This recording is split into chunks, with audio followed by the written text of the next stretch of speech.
And what it do, folks? It is your boy Charles Younger here, and thank you for tuning in to Maryland Live at the Voice of College Football. This is Maryland Terrapins Live at the Voice of College Football. I am your host Charles Younger, and please go to www.vocfb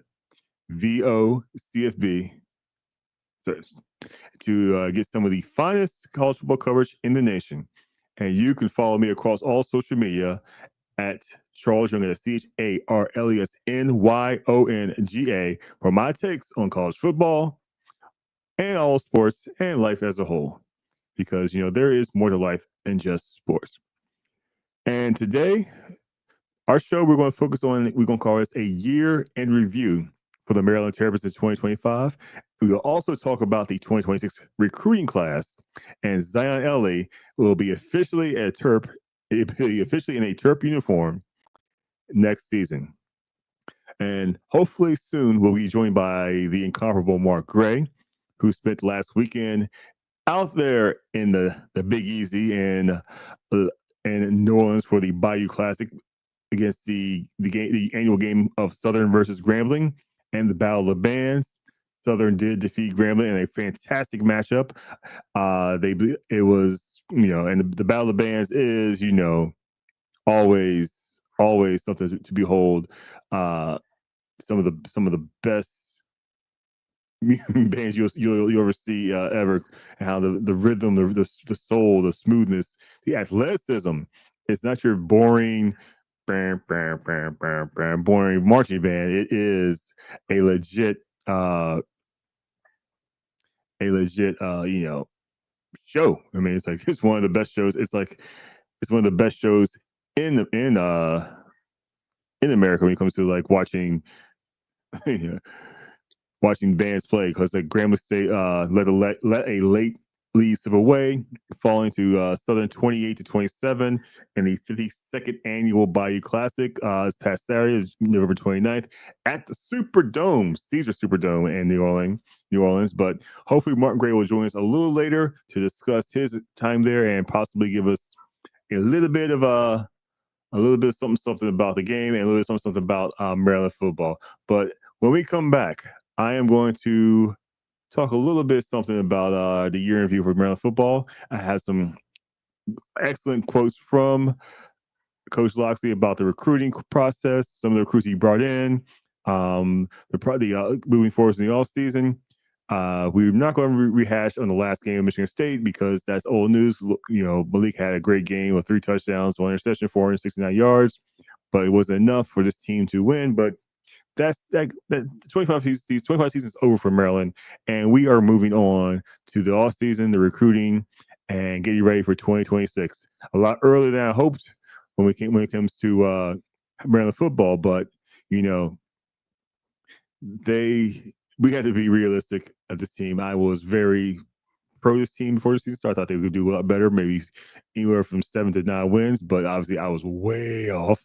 I did not hit the over on the win total of 4.5 because they stopped at 4 and stopped going. So right after this message, we'll go into the year in review of the Maryland Terrapins football team. College football is even more exciting when you've got some action on the line, and the games are even better when you're cashing in.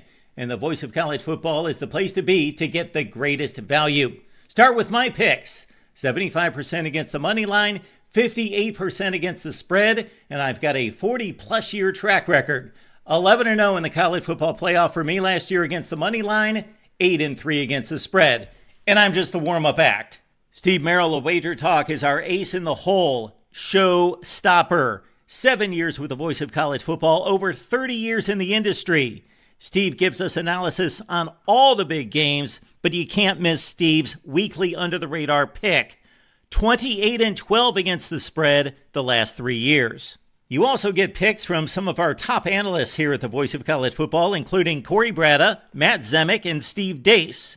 Check out those numbers. Become a YouTube or Patreon member for just $99 per month. Go to the main channel on YouTube, click join, and then select the betting tier. Do the same thing on Patreon. Make 2025 a winner now.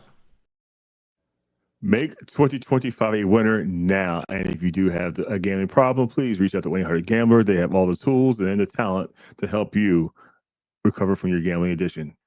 Now, we are going to talk about a year in review for the 2025 Maryland Terrapins team. Start the season off 4-0 with wins over Florida Atlantic, Northern Illinois, Towson, and Wisconsin, and proceeded to lose not 1, not 2, not 3, not 4, not 5, not 6, 7, but 8 games in a row down the stretch. That is quite possibly that is so Maryland. It's Maryland. You know what I mean? It's consecutive after 3 consecutive seasons of bowl wins under Coach Mike Locksley. They decided to regress and have 2 consecutive 4-8 seasons in college football, which is, if you do the math, it's like, I don't know what is going on with this team. I don't know why they decided, like, I don't want to play football anymore, because it's beneath me. But Mike Locksley, while at Maryland, has had a 37-49 record. He's only 17-48 in the Big Ten. He's never had a winning record in the Big Ten in conference, even though he's been to 3 straight bowl games before the past 2 seasons. So, but with that, you got to look at some of the goods, the positives, and the negatives when it comes to what Maryland did this year. Some of the things they did really well. They started a true freshman at quarterback in the name of Malik Washington. Young Malik had one of the, I want to say, pretty impressive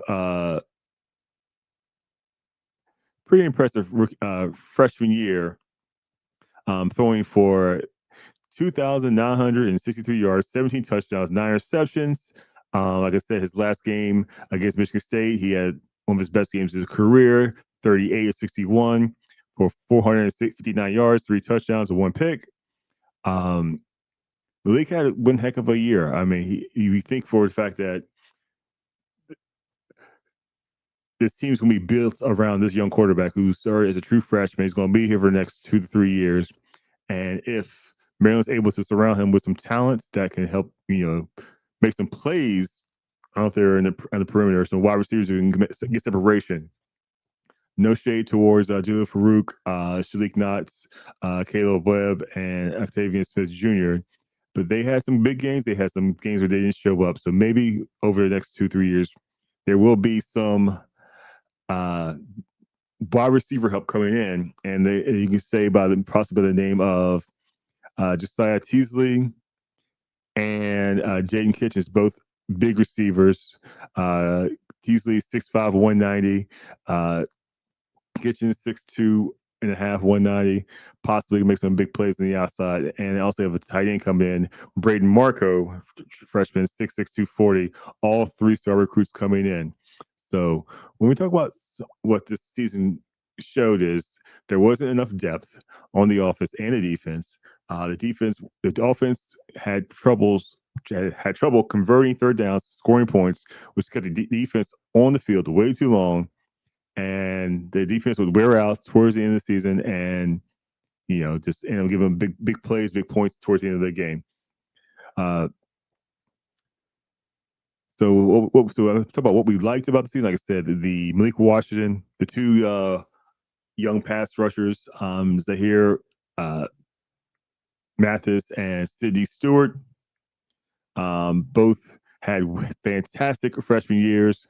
Their health-wise, they were not always on the field at all times, but Zahir Mathis and Sid Stewart combined for 13 sacks, which led the team.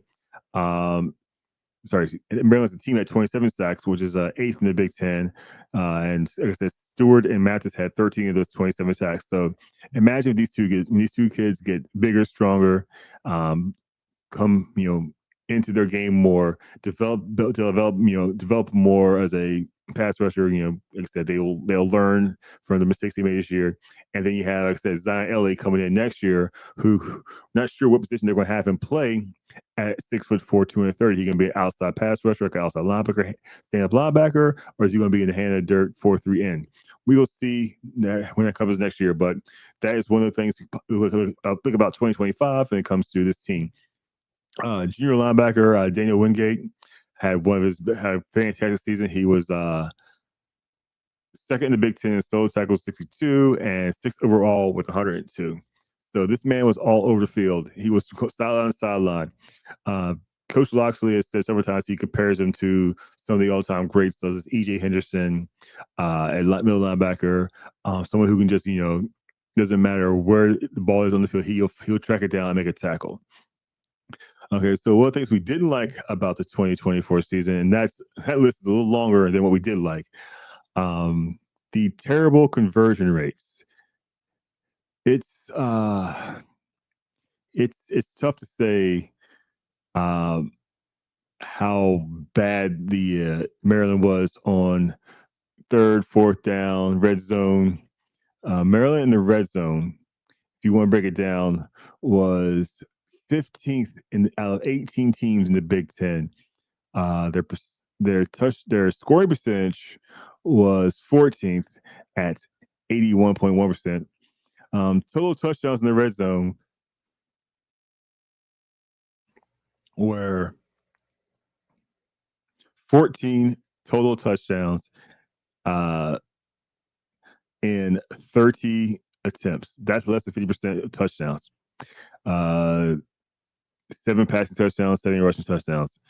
That's not going to cut it when you're trying to compete with these teams like Indiana, who was at 91.8%, 46 red zone touchdowns out of 56 chances.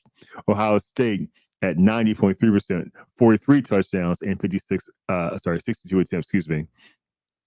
USC, 40 touchdowns and 57 attempts. So you got to think about the fact that, Maryland was 14 out of 37 in the red zone. So that's well below 50%. And you also look at the conversions of third and fourth down.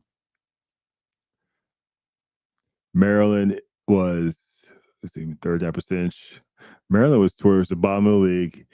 Yes, they were 16th out of 18 teams with a third down conversion rate of 37.2. 37.2 third down conversion rate. And on fourth down, they were, bring up the numbers here. Fourth down, Maryland was 17th out of 18 teams. We're tied for 16 with Nebraska, I believe you said that was it. Nebraska. Yes, tied with Nebraska for second to last in the Big Ten and fourth down conversions at 36%. So another bad about Maryland is their inability to run the game, run their inability to run the ball. Maryland was towards the bottom of the league in running the ball. I'm gonna bring up the numbers right here. Maryland was dead last in rushing the ball. 1,252 yards on 305 carries, 104.3 yards a game. Yards per attempt was towards the bottom at 12th at 4.1 yards to carry. And that is a misleading stat about the 4.1 yards to carry because a lot of that happened towards the end of the season when they were down and they were getting a little softer coverage, less men in the box against the defense. But that's one thing you got to look at Maryland's teams. Like that running the ball was atrocious. Lack of big plays, lack of depth, and lack of overall consistency was a huge thing, a huge issue with Maryland this year. And what we're excited about moving forward is I do believe there's going to be more of an investment in this team moving forward. I want to have to play a little something from Coach Loxley about James Smith, who said he wants to basically do everything he can financially to support his team and make it get better moving forward. No, I mean the resources that Jim has committed to him, committed to Maryland football. Okay, I don't know why that cut off all of a sudden, but I'll have to go find the other one. But yeah, he basically said Jim put a lot of money into the resources of Maryland football, and they're going to get some that's going to come in like NIL money, paying these players what they're worth, boosters, etc. So it's all going to go help them fill their depth of this roster, and hopefully, moving forward, they will find some way to turn this team around, because another 4-8 season is not going to cut it with Mike Locksley. So when we come back, I'm going to talk about the recruiting class for the University of Maryland, as they have the 42nd rated class coming in 2026, led by 5-star recruit Zion Ellie. And when we come back, we'll talk more about the recruiting class here on Maryland Terrapins Live at the Voice of College Football. College football is even more exciting when you've got some action on the line, and the games are even better when you're cashing in. And the Voice of College Football is the place to be to get the greatest value. Start with my picks: 75% against the money line, 58% against the spread, and I've got a 40-plus year track record. 11-0 in the college football playoff for me last year against the money line, 8-3 against the spread. And I'm just the warm-up act. Steve Merrill of Wager Talk is our ace in the hole, show stopper. 7 years with the Voice of College Football, over 30 years in the industry. Steve gives us analysis on all the big games, but you can't miss Steve's weekly under-the-radar pick. 28-12 against the spread the last 3 years. You also get picks from some of our top analysts here at the Voice of College Football, including Corey Bratta, Matt Zemek, and Steve Dace. Check out those numbers. Become a YouTube or Patreon member for just $99 per month. Go to the main channel on YouTube, click join, and then select a betting tier. Do the same thing on Patreon. Make 2025 a winner now. That's right. Make 2025 a winner now. And if you do have gambling problems, do call 1-800-GAMBLER for all your issues. Excuse me.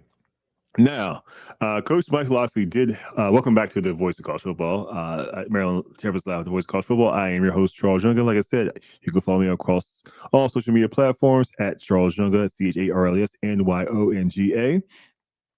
And like I was saying, Mike Locksley did have a press conference this past Tuesday, December 3rd, and he talked about the season and possibly going to the recruiting course. And let's hear directly from the coach himself about this year's recruiting class of 2026. High school guys, and if you look at last year, again, due to where we were as a department, we made the decision to build our recruiting class a year ago with high school guys, and if you look at the success some of those young players had and value they created for themselves and for our program this year, the last year's class, and it was a big one for high school, is the foundation of kind of the next step for Maryland football. But what I like most about this one is 10 of the 16 guys that we signed, and it's a smaller class of high school guys because of the amount of freshmen and young players we had play significant roles for us this year. But what I like most about it is of the 10 of the 16 are from the DMV area. We also dipped into some really talent-rich states that are known for football: Georgia, Texas, Ohio, Pennsylvania for some guys. 11 of the 16 will be early enrollees, which allow us to start the process of their development immediately. And so to me, those are the things that really jump out. I also think as you look and see, compared to, I think we signed 26 high school guys a year ago or somewhere in that number, 16 for this year, we still have some work to do that will be handled through the portal to maybe replace some of the depth, what I call the middle 60 of our team. And I'm excited about that part. That's the next transition for us, is as we close the book on the high school signees for this signing period. Our intentions now go to the portal, as well as retaining our current roster.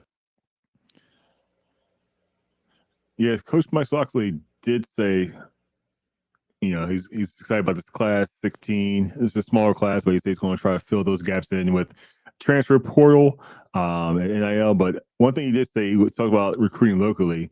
And if you look at this recruiting class, starting with Zion Ellie, who's out of the St. Francis Academy in Baltimore, Daryl Carey out of DeMatha, which is right down the street from the University of Maryland. We have Sean Johnson, a cornerback from Archbishop Spalding, which is the same school where Malik Washington came from. You had Javante Williams, Northwest, out of Germantown. You have King Satterwhite, another St. Francis Academy kid from Baltimore. Damon Hall Jr., one more St. Francis Academy kid out of Baltimore. You have Josiah Tasley from Springfield, Virginia, going across the Potomac to get some talent from there. Zahir Cobb, got two Zahirs on the team coming up here out of St. Albans and Washington, D.C. You have Nathan Bernard, quarterback out of Ashland, sorry, I thought I said Ashland, Virginia. It's Ashland, Ohio, excuse me. Jaden Kitchens, wide receiver out of St. James, out of Springfield. Braden Marco, tight end out of Gonzaga, right down the street. And then Johnny Davis, out of Bishop McNamara, edge rusher out of down the road in Forestville. He is recruiting locally, and I want to hear what Coach Locksley has to say about local recruiting. Local guy.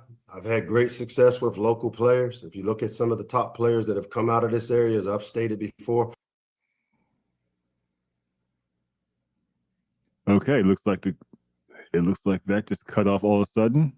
I don't know why that happened. Something's wrong with my with the app here, but moving forward, he is a great local guy, loves coaching, loves recruiting locally. So and he was talking about the recruiting process and how it's gone for him so far this season. Recruiting now, the way it's been, Wayne, it's almost like you're relieved when it happens, because there's so many things happening behind the scenes that the business side of recruiting, unlike in years past before this new landscape has kicked in, where the energy level, but most of the work is done on the front end now. And it's almost like anticlimactic because of all of the work and all of the energy into just getting to this point. It's always special when pen goes to paper, and today to see the guys that we've worked really hard on the last 4 years, because most of these recruiting cycles aren't just 1 year deals. To see these guys, I think it shows the character of this class. They're coming into a program that maybe didn't have the success that we all envisioned. We did not meet the standard. We did not meet our expectation. And to see that these guys still see through all of those things, that this program has an opportunity to be something special because of them coming here. Those are the type of kids I love to recruit. When is the first a roster makeup of what our roster has to look like? And we're very disciplined in terms of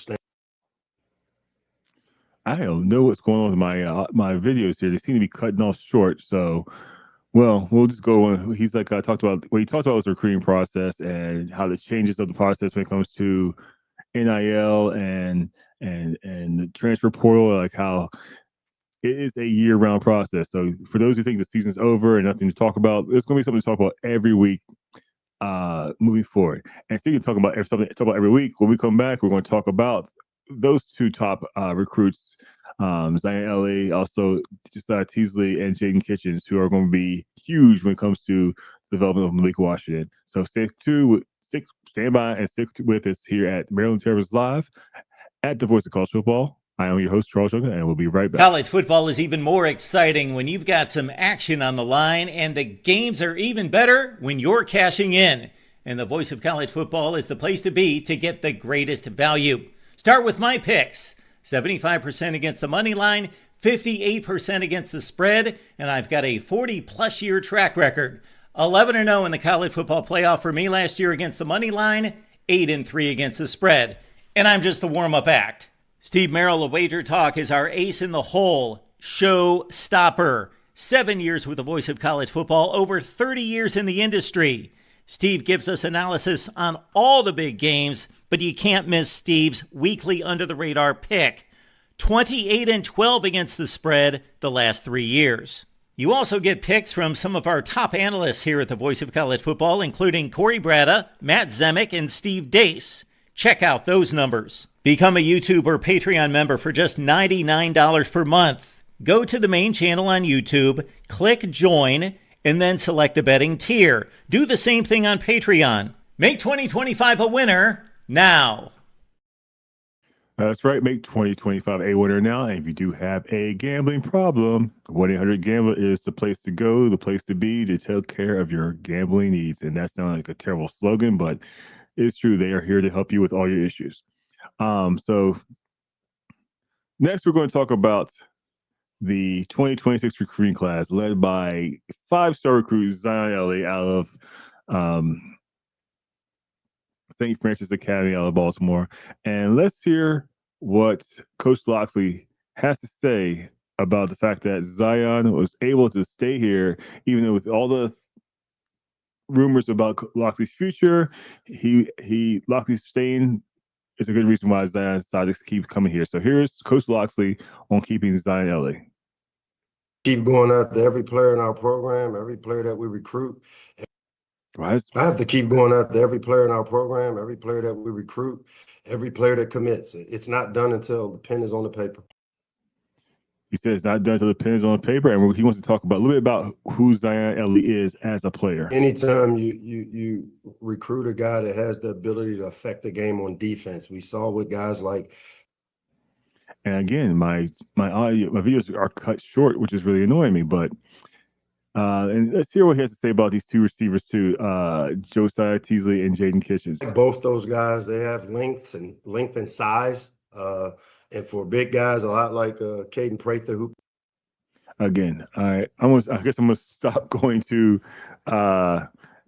these cuts of Coach Locksley because they seem to not be playing correctly. But here, I want to bring up a video from the Coach Locksley's TV show.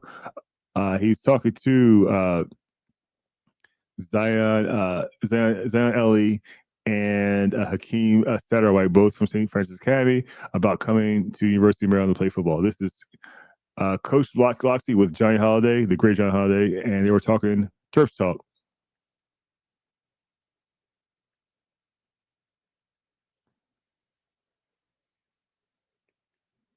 If they will play, is going to play today? That is the question.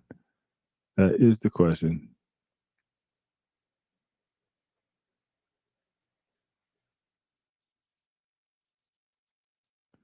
Oh, my goodness.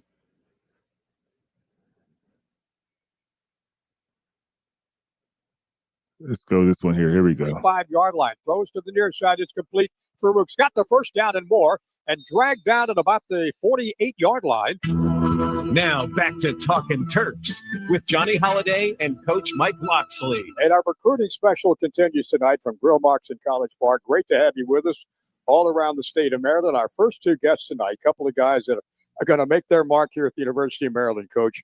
Zion Ely from up there in Baltimore went to St. Francis Academy. Hakeem Satterwhite also at St. Francis, played for Coach Al Marion up there, and just left a tremendous legacy at that school. Yeah, these two guys are two of the guys that we've recruited here the last 2-3 years. They've spent numerous hours on campus, really familiar with how we do things. And, you know, to get a guy like Zion who supplanted one of my favorite guys, Stephon Diggs, is the highest rated recruit in the history of Maryland football, a great accolade for him. But then you got Hakeem, who a versatile defensive back, kind of a Swiss Army knife, can play nickel, can play safety, has played some corner right down from Bowie. I think you transferred up to St. Francis after your sophomore year, correct? Junior year. After his junior year. So I had an opportunity to transfer up after being down here playing, and two talented guys that are going to be able to add tremendous value to a young defense.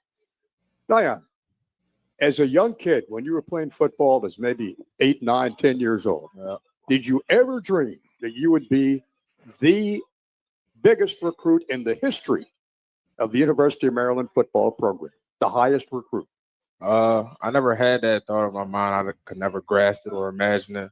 But, you know, it happened. And I'm definitely grateful and blessed to be in this position. But you obviously worked your tail off to get to where you are now, and the best is yet to come. Of course, of course.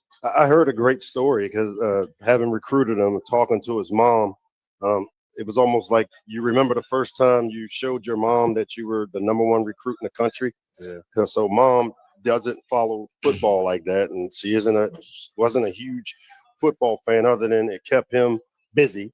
And I think after your junior year, you showed her or sent her a text that showed that she saw that her son is the #1 ranked player in the country, and she had no idea. Talk about how mom felt after seeing that and the way it happened. Talk about that story. Yeah, kind of like you said it. I kind of just showed her on a random day because she would kind of get mad at me for leaving the house all the time and going to practice. She don't know I'm going to practice, but I'm going to play football, and I just had to sit down and show her my phone like I'm the #1 player in the country, mom.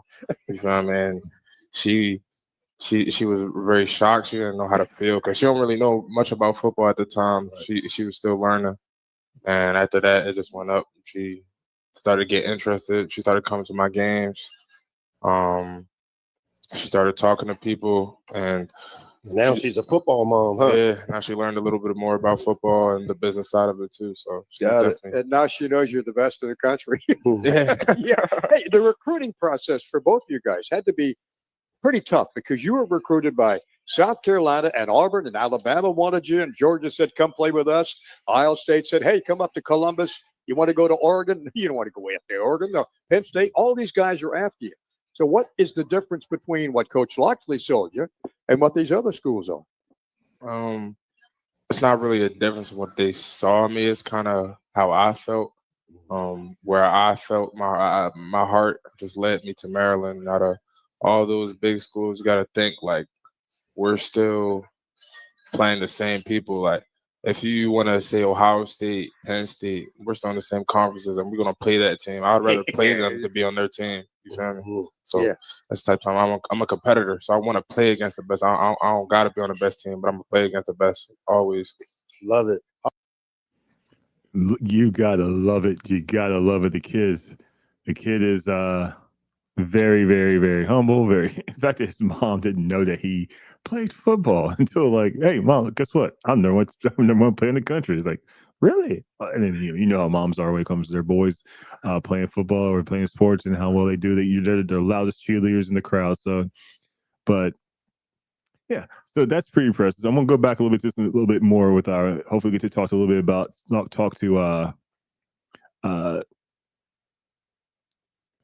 talk to what was my brain escaping us? And sorry, Hakeem Satterwhite a little bit too. See what he has to say about his recruiting process.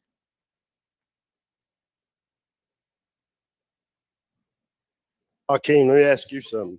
You made the decision to transfer up to St. Francis, one because of the opportunity that St. Francis presents you. Talk about what it was like playing on a team that finished #1 in the country. It was just a great experience, like that's the main reason why I came up there. I want to be part of something great, it's a blessing, for sure a blessing, that's probably the best team I've ever been on in my sports career. So, we put a lot of work in. It was the hardest off season, I would say, my high school career, and it paid off, and I'm just really glad it did. Where did you play your youth football at? I didn't play youth football. That's funny. Basketball guy. Yeah, I played basketball. I started basketball 6th grade, 8th grade year. I was playing with Did you jack him pretty good? Yeah, that was I could get a bucket. I ain't gonna lie. That was, hey, you were a defensive guy, right? Yeah, of course. That's why corner is so easy. I had that intensity on both sides of the court, but I was definitely talented. I had the moves. So did you find out after playing some basketball and some different positions in football, defensive back is where you belong and you like it the most? Yeah, it was. One day I was just with my friends. They be playing football, and then it was playing 7-on-7, like Allen Pond and Bowie, if you know where that's at. And then it was just like my 8th grade year, and then I was just playing with them. And then I was playing receiver and DB. I wasn't really doing much, but it was just fun, man, just having fun on the field. And then it was like, yeah, this is something I want to do. What's the biggest thing, Zion, you're looking forward to bringing to Maryland? Everybody talks about what we offer and give you guys. What are you looking forward to bringing to Maryland football? What I'm looking forward to bringing is a community, just bringing them together, and just to make big plays on the big stage for the team. Love it. How did St. Francis prepare you, Hakeem? to play at the next level now? I would say it just got my body right, not just, but for sure got my body right, got me, you know what I'm saying, used to what this college rhythm is going to be like, so I could be prepared to come on the field when needed. And also just telling me, you know, how football is a game of numbers and it's about X's and O's and just teaching me the basics of football.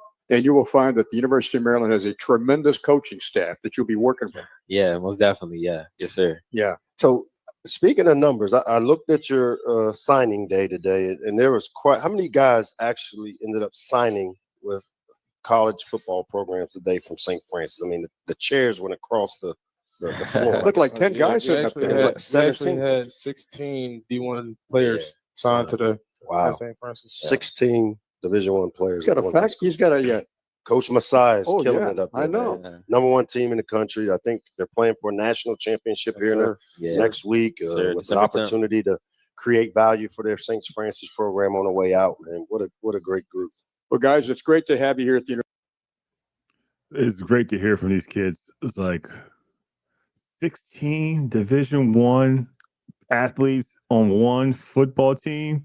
You gotta be kidding me. That is unheard of. That best team in the country, best players in the country, and one of the huge reasons why Mike Locksley is still here at the University of Maryland is because he is building up these relationships with these local schools who are producing top tier talent. The DMV has always produced great athletes who play on the who play pro ball. He said Zion is the highest ranked prospect since he surpassed Stephon Diggs, who is a perennial Pro Bowl receiver in the National Football League. Zion's on the defensive side, so he could be the next Sean Merriman. You know, he could be. Could you imagine that front seven with Zaire White, Sidney Stewart? Then you have bring in Zion Ellie, and then you have we have a new corner and a new cornerback coming in Satterwhite. I mean, I don't want to get myself too hyped up before the season even starts. I mean, 2025 is not even over yet. We haven't even crowned national champion yet. However, this team does seem like it could be something fierce. And with that note, I'm going to close the show out with Abdu and say thanks for tuning in to Maryland Terrapins Live here on the Voice of College Football. I have been your host, Charles Jonga, and this has been Maryland Terrapins Live on the Voice of College Football Network. Follow me across social media at Charles Jonga. That's CharlesNyonga. Go to www.vocfb.com for some of our articles and some of our great coverage of college football. And on that note, I will see you guys next week with another recap of the recruiting process, some more talk about the offseason, and hopefully Mark Gray will join us with his thoughts of college football moving forward with all these coaching moves, because we want to talk about those too. We want to talk about Lane Kiffin and all these other guys just moving teams before season's even over. So, and we're going to go into that. And while we think that some schools need to stop thinking that their S don't smell when it comes to sticking with coaches, signing coaches, or stealing coaches away from other schools. So, so on that note, this has been Maryland Terrapins Live. I am Charles Jonga. Thank you guys, and have a great day.